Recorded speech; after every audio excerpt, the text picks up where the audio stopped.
The following podcast is a Jill Devine Media production. Christianity has become known for judgy people, strange words, ancient stories, confusing rules, and a members-only mindset. This is why I stayed away from the church for so long, but it's not supposed to be that way.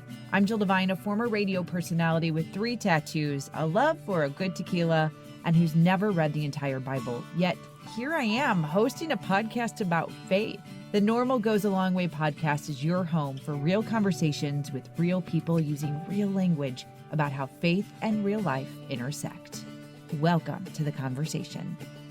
Thank you for hitting play on this week's conversation. And one thing that has happened in season 4 of Normal Goes a Long Way, a lot of storytelling. And it's amazing to hear how people have been moved through God and by God. And one thing that I started doing in season 4 was thinking about some of the people that I've interviewed for my other podcast, 2 Kids in a Career, and their stories, and how the listener of Normal Goes a Long Way would really benefit from hearing those stories. And so the first person that comes to mind is Brandon Janis. This guy is incredible, and I had him on 2 Kids in a Career, and then I just knew that I needed to share his story with you. And then we did some follow-ups, and I made sure to include him on both podcasts, and those episodes will be linked in the show notes. But then I started thinking about, all right, who are some of the other individuals I have interviewed on 2 Kids in a Career that would be great for Normal Goes a Long Way?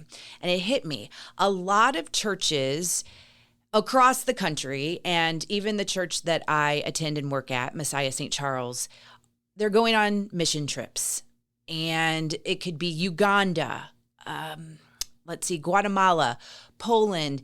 There are so many different opportunities, but you may not know exactly what takes place in a mission trip.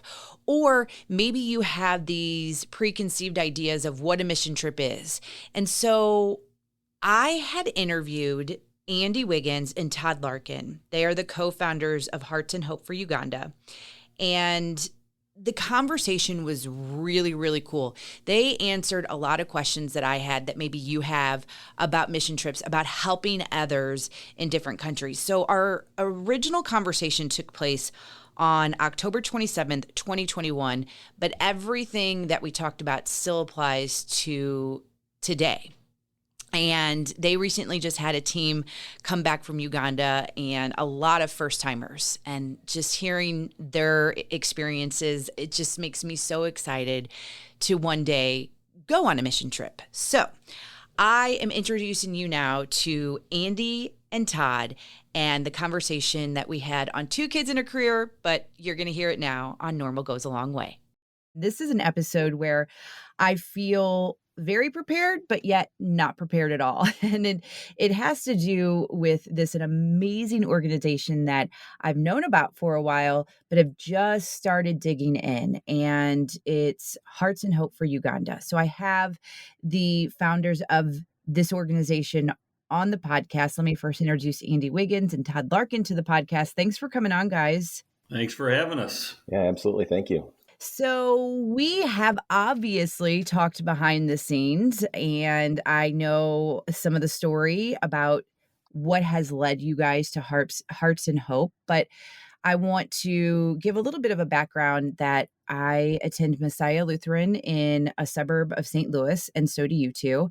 And it's this partnership that we have now with Hearts and Hope, where basically, and this is just me doing the layman's terms for anyone listening, we have a chance to help the different villages in Uganda and sponsor a child and get that child the education that they so deserve and need. And that's basically the gist. And I have seen this, and I have seen individuals in the congregation go on mission trips, and have always been interested. And then this year, it was the push for kids to get sponsored, and my husband and I looked at each other and we said, we're in. And so now we have sponsored a boy named Derek. I have his little journey with us so far, and it's very, very new. You can read about it at jilldevine.com, but I still have lots of questions and I still don't know how all of it works. So I thought that I would bring you two on. And I want to start with the background of how you two even know each other and how you began this amazing organization. Yeah, so I'll jump in. This is Andy.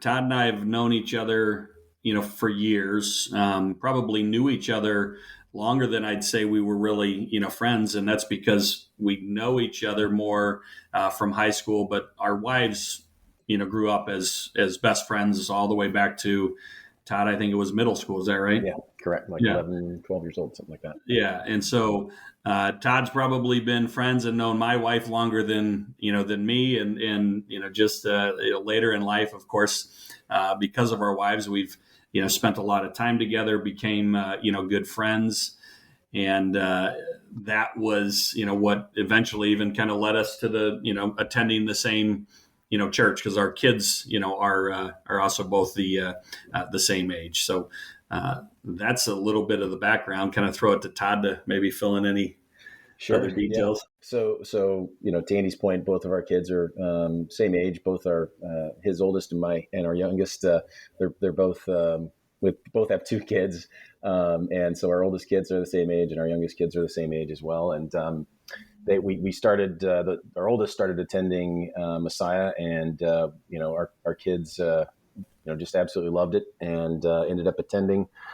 I moved from one church to Messiah, and really the background of Hearts and Hope really is it started at Messiah. Messiah had been partnered with a village in Uganda for several years. And I think going back to 2006 is when they took their first trip to Uganda, and they really found a place where they could. Messiah found a place where they could really anchor and in a community and get to develop relationships with the people in that community, get to know them, get to understand their challenges, but also their joys, and vice versa. That village could get to know the people of Messiah. And Andy, in 2010, at a baseball game, mentioned to me that hey, there was a mission trip earlier this year, and I'm thinking about going next year. He'd never been on a mission trip. I'd never been on a mission trip. We both worked for corporate America. I still do. Andy's now a small business owner, but we've never been on a mission trip. We're not quote unquote missionaries in our minds. And he said, hey, if I'm thinking about going in February of 2011, I'm not really sure though, but if you go with me, I'll definitely go. I had never contemplated going to Africa, much less Uganda, in my life. And, I guess I was moved and decided, yeah, I absolutely will go with you. And that first trip absolutely changed our life. My life was, I was broken, but also brought to joy in the very same moments over the course of that trip. And Andy experienced that as well. And at the end of the day, some of the things that we experienced on that trip with Messiah, we basically wanted to take that same involvement and model, as it were, that Messiah was doing with this village of Nakabango, and allow others to join in that very same experience, from sponsoring a student, getting to know your student, hopefully getting to meet your student if you ever get the chance to go over to Uganda, but also just the community engagement and the relationships that were developed between people on the trip, people back at home, and these, our partners in Uganda. And so that was the start back in 2011. We founded Hearts and Hope, and 10 years later, there's 8 villages now that we're partnering with, 1,100 kids that are in our sponsorship program today. That doesn't count all the kids who've been in our program and, moved on. And, we're super excited about the next 10 years. I want to interrupt the conversation of Hearts and Hope for a second to talk about a mission trip. And my question is, what is a mission trip? Because I don't know how you guys feel, or if this is how you felt before you made that decision that you wanted to go, but mission trip kind of can turn some people off as far as the wording or what is expected or what is it. And one of the reasons why I wanted to have you two on, you guys are totally normal guys that talk about how you can just hang out and, just normal. So Explain the whole mission trip idea and process so that regular people like you and me know what it is. So the interest, I'm sitting here, of course on a podcast, you can't tell, but I'm just smiling because everything you just said is exactly what was going on in my head. So another part of the story of how Todd and I even came to go to Uganda was we were playing pickup basketball. It's like the old man's basketball at church. And we were kind of new to the church, and we we're just getting to know people through, pickup basketball. And we're coming to meet these, just normal, cool, laid back, guys, but that they were also just proud of their faith. They spoke about their faith. A number of them had the year before done the mission trip to Uganda. And so they were talking about it. And it was kind of that same perception of, well, I never thought about mission trips before, but here's these guys that I'm playing basketball with. They seem just like me. We're drinking beer after basketball, but it's still connected to the church. And I was like, there's got to be something more, to this church life than, what I knew. And I grew up in the church, right? I mean, I've gone to a Christian school, been Lutheran my entire life, gone to church, my entire life. But, for me, there was a little bit of, okay, what is this about? And I remember my first mission trip meeting going in, and my biggest fear was, am I going to have to go and talk about my faith and so-called evangelize to these people? Because I was like, that is not me. That is not what I'm good at or comfortable with.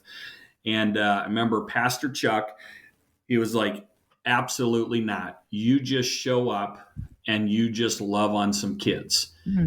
And that was, very freeing to me. Was one, I had kind of seen these other guys. I'm like, well, if they went and they had a great time and it impacted them, and I'm being told, a mission trip, especially through the church, right, is not just about, kind of proclaiming the word, but, it really is more about showing up, and through your actions, let people start to question, well, why in the world would these people come halfway across the world?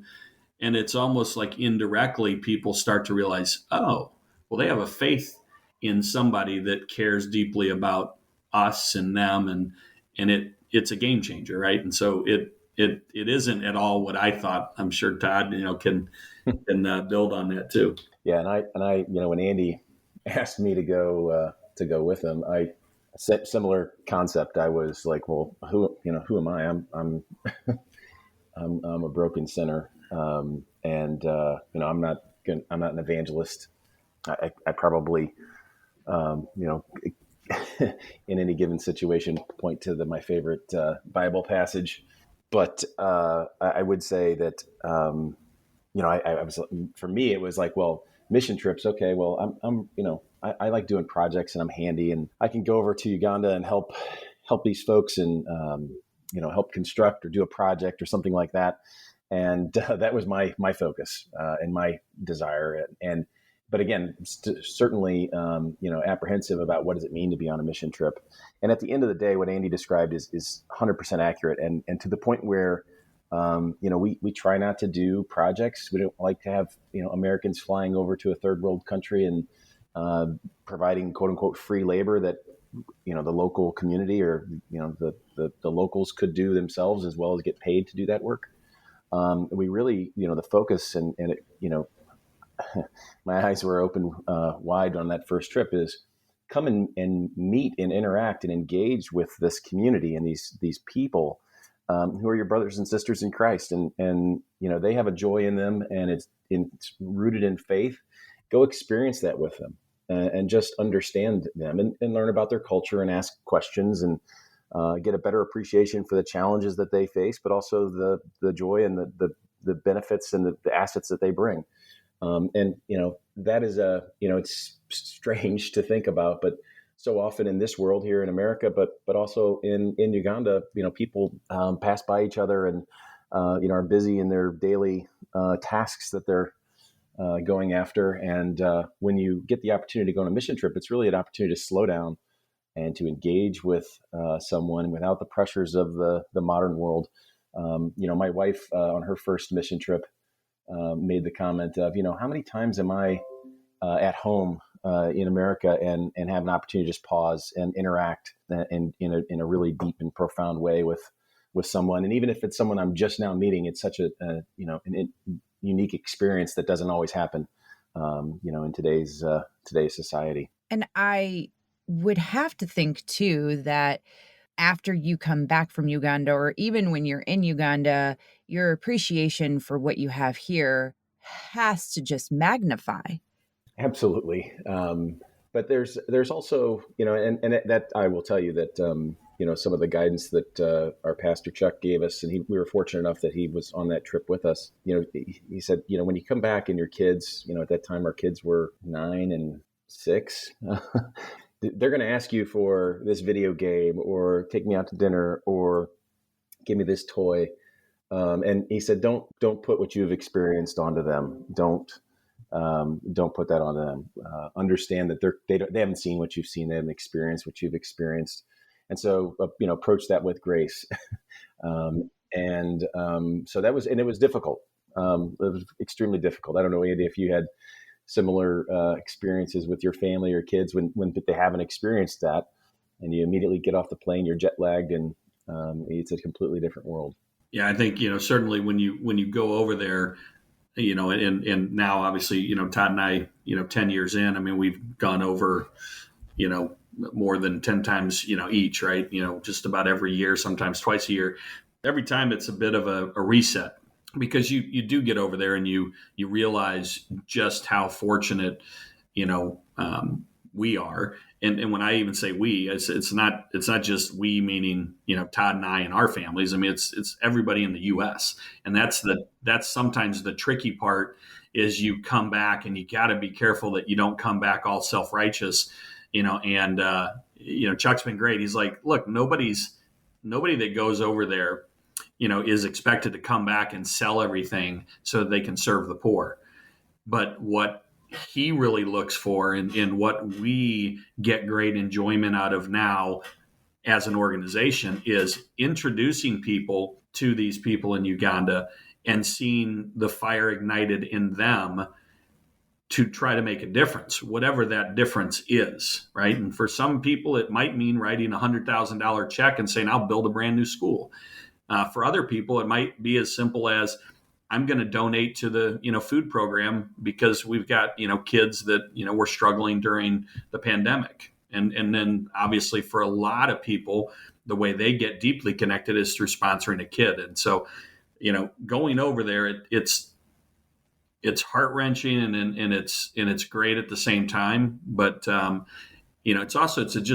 it's a different world. It's hard to really compare, but we hope, and I think for Todd and I, we both agree, we'd like to think we're kind of so-called better people for having experienced Uganda, but it doesn't mean, we don't still like nice things. It doesn't mean I still don't, want the, new fancy, car or, something at the house. It just means I think a little bit harder about what I do and how I share my treasures and my gifts. That's really all we can ask of anybody that, gets involved in what we're doing in Uganda.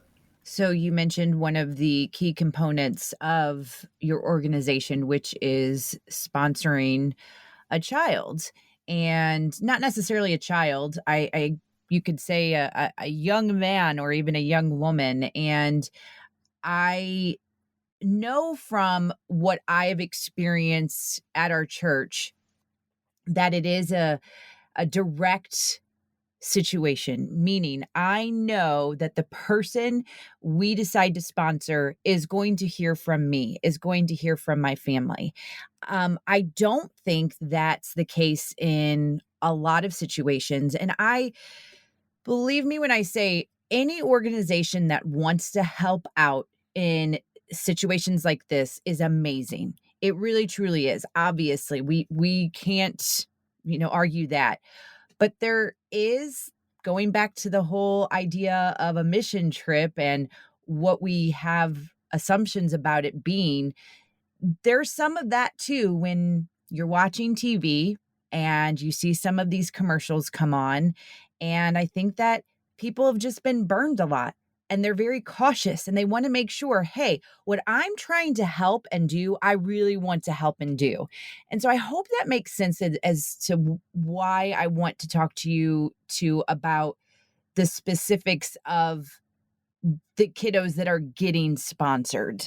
Yeah, I think that, certainly, we've all experienced, those moments where you're watching TV as the perfect example. And, you see the videos of, the hungry kids in Africa. And, for some of us, it goes back to growing up, when there was a lot of that was, happening in the world, or, it's the sick animals that Yes. need, help. And so it's a great cause. Those organizations are doing great things. But I think the reality is, we as people, as humans, first and foremost, we want to trust that where we're sending the money, it's actually going to do good.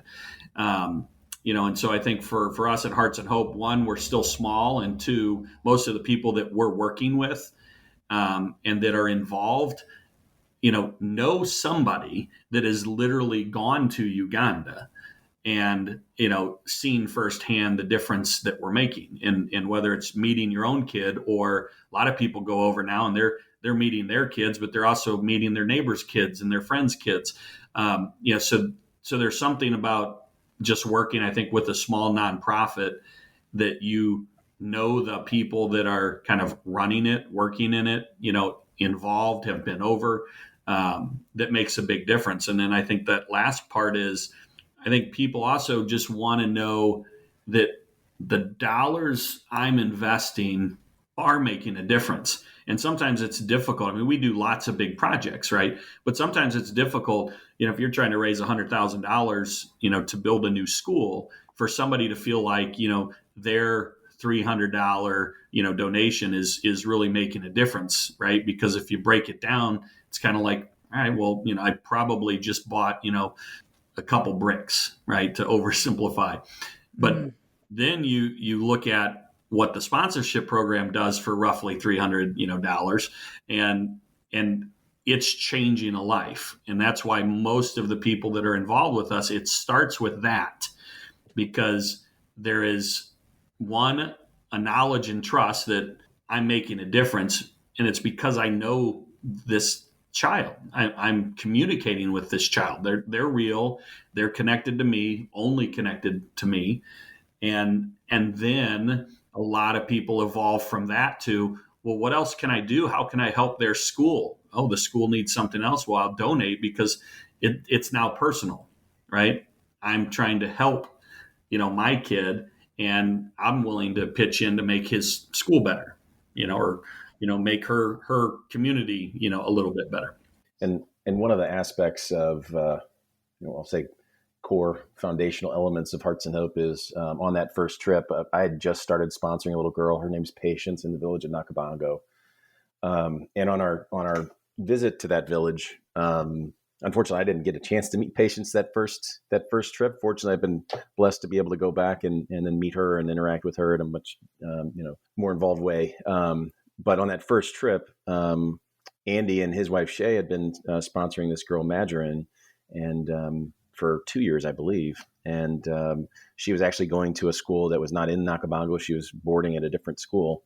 But she came out to that village, and I happened to witness Andy seeing her for the first time. And she came walking around the corner and, taps Andy on the back. He turns around. It's Margarine. I had seen photos of her, but I didn't know Margarine, obviously, as much as Andy and Shay did.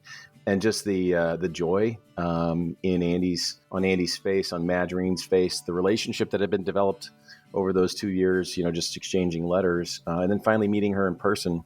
And I was, fortunate enough to have my camera out and taking a photo of that. And I said to Andy, as we were thinking about starting Hearts and Hope, is I want to be able to create an organization that allows or enables people to have that same experience. And it's that one-on-one relationship. And Margarine, by the way, she now works for Hearts and Hope. She's one of our sponsorship coordinators. So she's actually now in the field.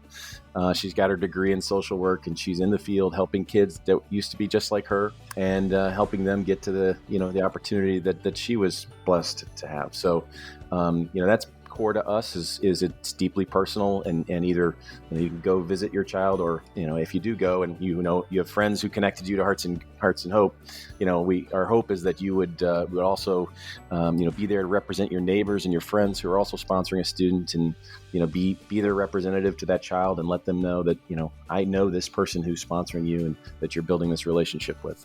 We'll pick back up with this conversation in next week's episode. But first, I want to let you know that if you go to normalgoesalongway.com to listen to this episode, or wherever you are listening to this episode, the show notes will have the links to learn more about Hearts and Hope.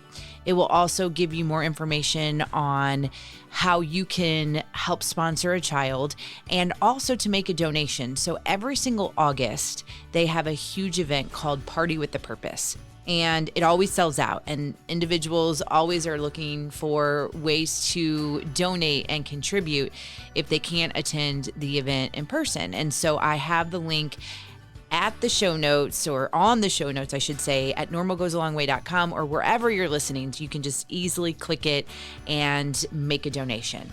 Now, in next week's episode, we'll pick up with the conversation, and we'll talk a little bit more about the questions I have for what it's like to be on the receiving end, such as if I am the mother of a child who's getting sponsored, how does that affect me? And here's a sneak peek of what you're going to hear.